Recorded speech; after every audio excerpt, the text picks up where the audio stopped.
बार किसकी सरकार, किसका होगा राज तिलक, कौन करेगा घात, कौन भीतर घात, जनता का क्या होगा फैसला। देखिए मध्य प्रदेश की सत्ता का संघर्ष, महाउपचुनाव आशुतोष के साथ स्वदेश न्यूज पर दिन भर।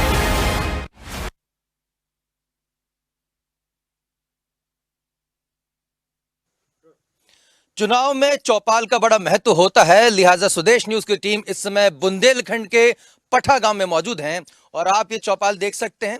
ये गांव की चौपाल है, सुर्खी विधानसभा क्षेत्र है, जो समय 28 महा उपचुनाव जहां पर हो रहे हैं विधानसभा के, उसमें सबसे ज्यादा सुर्खियों में जो विधानसभा है वो यही सुर्खी है।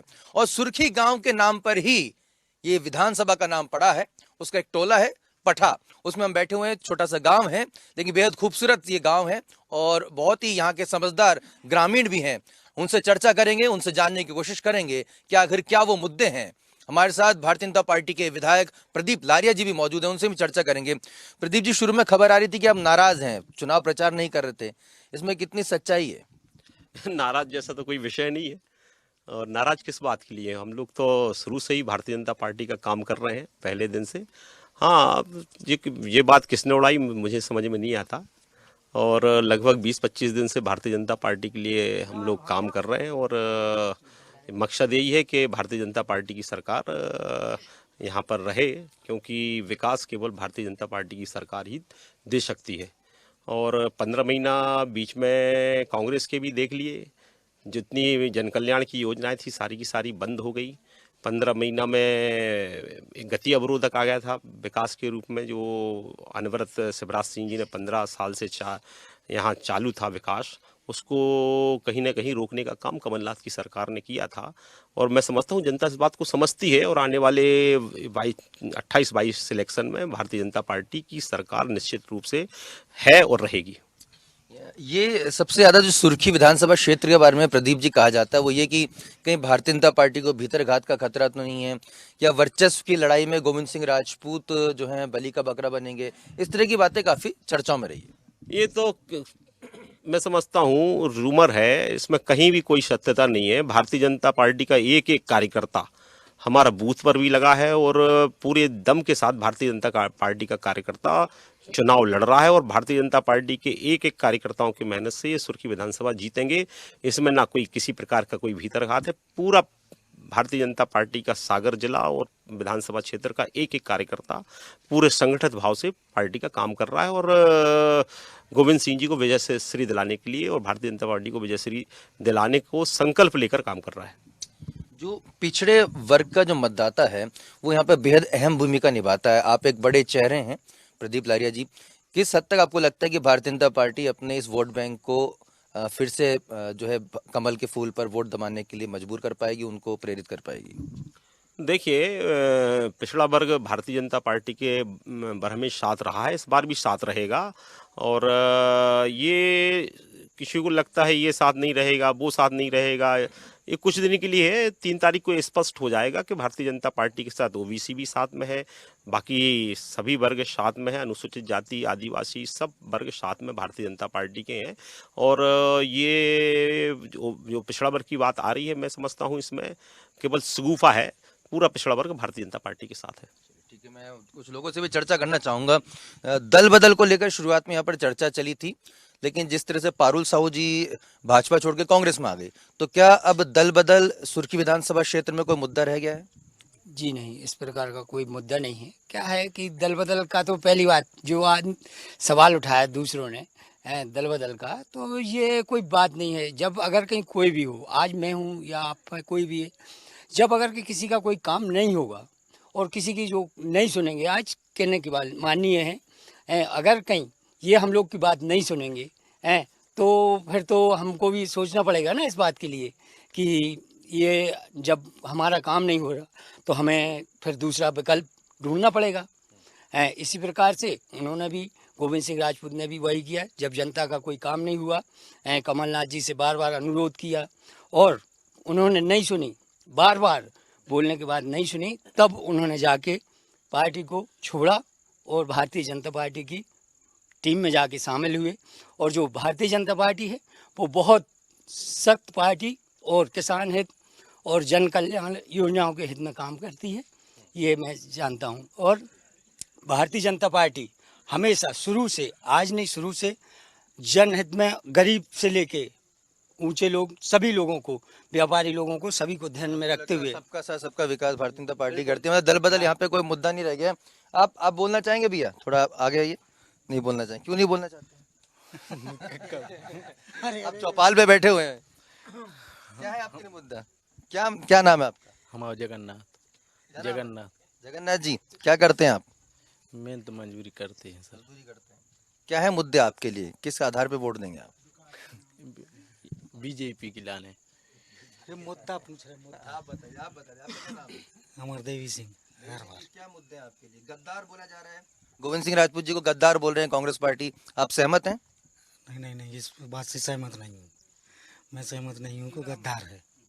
वो तो जो कोई काम नहीं करेगा, कोई भी सरकार काम नहीं करेगी, जैसे कोई भी, चाहे बड़ा आदमी हो चाहे हल्का हो, जो किसी का काम नहीं करेगा तो वो तो अपना काम छोड़ेगा ही। इसलिए दूसरा मालक को तलाश करेगा, इसलिए दूसरी सरकार में चले गए। इसलिए कोई गद्दार नहीं। विकास अगर काम नहीं कर रहे हैं तो उसको गद्दार नहीं कहा जा सकता। आपसे पूछना चाहेंगे साहब, आप प्रचार में भी कर रहे हैं, लेकिन सामने पारुल साहू जी हैं, महिला हैं, तो महिलाओं के प्रति एक स्वाभाविक सॉफ्ट कॉर्नर होता है, खासतौर पे दूसरी महिलाओं के लिए। और ऐसे में आप आपके जो प्रत्याशी गोविंद सिंह राजपूत जी के लिए जब प्रचार करने जाते हैं, और तो महिलाओं का किस तरह का आपको रिएक्शन मिल रहा है? वर्तमान में जो गोविंद सिंह जी हैं वो महिलाओं के प्रति भी बहुत सेंसियर हैं और वो पहले से महिलाओं की बहुत ज़्यादा इज्जत करते हैं। और ये पारुल साहू जी पहले यहाँ से विधायक रह चुकी हैं, तो 2013 में जब चुनाव हुए थे तो वो यहाँ से रह चुकी हैं और महिलाओं के लिए आज तक के पीरियड में इन्होंने कोई काम नहीं किया है। महिलाओं के लिए काम नहीं किया पारुल साहू जी ने, इनका कहना है। मैं थोड़ा खड़े होकर भी, थोड़ा कुछ लोग यहाँ पर बैठे हुए हैं। भैया, आप लोग के लिए क्या मुद्दे हैं, किस आधार पर वोट करेंगे? बताइए चाचा, आप बताइए, क्या नाम है आपका? पहले तो ये बताइए। परमानंद। परमानंद जी, बताइए क्या मुद्दे हैं आपके लिए? अब मुद्दा यही है कि गोविंद सिंह को दे हैं। क्यों देंगे? अरे विकास करते हैं। विकास करते हाँ। हैं। आप किसान हैं? आप दादाजी आप किसान हैं? आप खेती किसानी करते हैं? हाँ साहब, थोड़ी सी किसान में तो है, तो गरीब ही साहब। और साहब में विकास, पहले बताइए कि कमलनाथ जी कह रहे हैं कि कर्ज माफी की गई है, कर्ज माफी हुई है आपकी? अरे साहब ना के बराबर हुई, जिनकी हुई, हमारा तो कछु नहीं भाव। अब आज शासन को काम सब उनके संग लगे, उनने उनको धोखा दे तो पार्टी छोड़ कर आ गए, सब दूसरे में से उनके संग। हमें जो बाद में गोविंद सिंह राजपूत जनता पार्टी कार्यकर्ता उनके संग, हमें जहाँ भी जाएंगे वो हम जाएंगे। हम तो जीवन से मरण तक है। और हमारे मालिक लोग जी बैठे, इनके पिताजी स्वर्गवास हो गए। और बुजुर्गों से पूछ लो हमारा हाल चाल, अपन तो अच्छे के साथ ही हैं, गलत के साथ ही नहीं है। जहाँ हमको इज्जत मिलेगी, हमारे बच्चों को उद्धार होगा, हमारे समाज का, गांव का विकास का, वहाँ जाएंगे। और ऐसे अनाप शनाप काम के सामने हम कभी पाँव नहीं रखा, न रखेंगे। ठीक है। और कोई किसान है? मैं किसानों से चर्चा करना चाहता हूँ कि पठा गांव बहुत ही खेती किसानी वाला गांव है। आप भैया, आप क्या करते हैं? मजदूरी करते हैं, मिस्त्री का काम। मिस्त्री का करते हैं। तो आपको रोजगार मिल रहा है? आप किसकी तरफ जो है दिखाई दे रहे हैं? किसका जोर आपको ज्यादा दिखाई दे रहा है यहाँ पर? यहाँ पे बीजेपी का जोर है और मैं उसका एक कार्यकर्ता हूँ और वो जीतेगा अच्छी उससे। आप मजदूर हैं। आप भैया, आप क्या करते हैं? ट्रैक्टर चलाते हैं। ट्रैक्टर चलाते हैं। तो कितना कमा लेते हैं?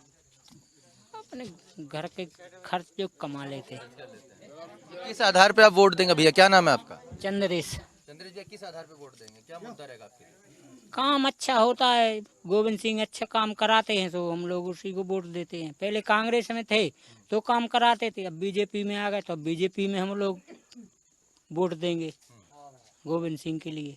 ऐसा तो नहीं कि विधायक जी बैठे हैं तो सभी लोग गोविंद सिंह जी राजपूत जी का नाम ले रहा हूँ, हैं? विधायक जी की तरफ से ऐसे बोल रहे हैं, है ना? कोई है युवा जो और भी कोई बोलना चाहे? आप बोलना चाहेंगे भैया? हैं? आप भी बोलना चाहेंगे? बताइए क्या किस आधार पर आप वोट देंगे? विकास के नाम पर। आप क्या करते हैं? मजदूरी। आप मजदूरी करते हैं जी।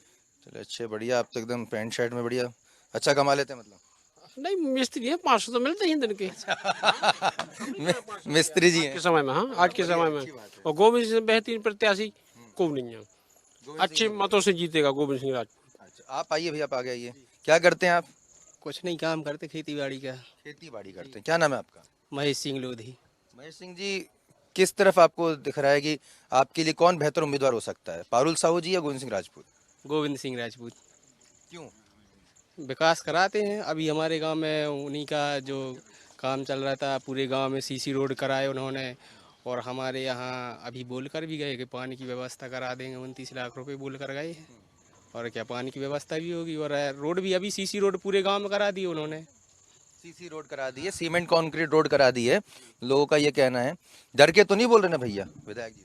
कौन को डर है भैया, कोई को डर नहीं है। और यदि यहाँ हो तो कौन कछु हमें कोई से हम कछु लाए आए हैं कि कछु हम दब रहे आए हैं कोई को? बुंदेलखंड के लोग बड़े दिलेर होते हैं, डरते नहीं है। ये बात तो सही है। तो विधायक जी, यहाँ पे तो काफी कुछ माहौल जो है गोविंद सिंह राजपूत जी के पक्ष में दिखाई दे रहा है। एक आखिरी सवाल मैं आपसे जरूर लेना चाहूंगा। सागर को लेकर ये बात कही जा रही है कि साहब यहाँ पे सत्ता का संतुलन जो है क्या होगा, कार्यकर्ताओं में क्या इसको लेकर भी कुछ चर्चा है? क्योंकि कहीं ना कहीं राजनीति में करियर भी देखा जाता है। तो क्या अगर कुछ गोविंद सिंह राजपूत जी अगर यहाँ से जीतते हैं तो क्या भारतीय जनता पार्टी के नेताओं और कार्यकर्ताओं को कुछ खतरा लग रहा है, डर लग रहा है? नहीं, ऐसा कुछ नहीं है। अब इसमें ऐसा कुछ नहीं है। सब लोग एक दिशा में काम करते हैं, सब लोग विकास के लिए काम करते हैं। जब लक्ष्य विकास का हो तो टकराहट की गुंजाइश कम रहती है। और भारतीय जनता पार्टी के चाहे नेता हो चाहे कार्यकर्ता हो, एक लक्ष्य के साथ चलते हैं कि विकास हो और आम आदमी के जीवन में खुशहाली हो, गरीबों का कल्याण हो। इस भाव को लेकर जब काम करते हैं तो हम लोगों की दिशा सबकी एक होती है, दिशा एक होती है, कोई किसी प्रकार की टकराहट नहीं है। तो इस समय इस चौपाल में मौजूद थे, ग्राम पाठा सुर्खी विधानसभा क्षेत्र है, पठा क्षेत्र है, और यहाँ पर कहीं ना कहीं जो है लोग विकास के नाम पे वोट देने की बात कर रहे हैं। हालांकि 3 तारीख को जो मतदान होगा और 10 तारीख को जब मतगणना होगी तो ये तस्वीर साफ हो पाएगी कि आखिर सुर्खी का सिरमौर कौन बना है और आखिर सुर्खी ने किसे अपनी सेवा करने का अधिकार दिया है। इन तमाम पहलुओं पर हमारी नजर लगातार बनी रहेगी। अपने दोस्त आशुतोष और कुलदीप सराटकर को दीजिए इजाजत। देखते रहिए स्वदेश न्यूज। नमस्कार। अब की बार किसकी सरकार, किसका होगा राज तिलक, कौन करेगा घात, कौन भीतर घात, जनता का क्या होगा फैसला? देखिए मध्य प्रदेश की सत्ता का संघर्ष, महा उपचुनाव आशुतोष के साथ स्वदेश न्यूज पर दिन भर।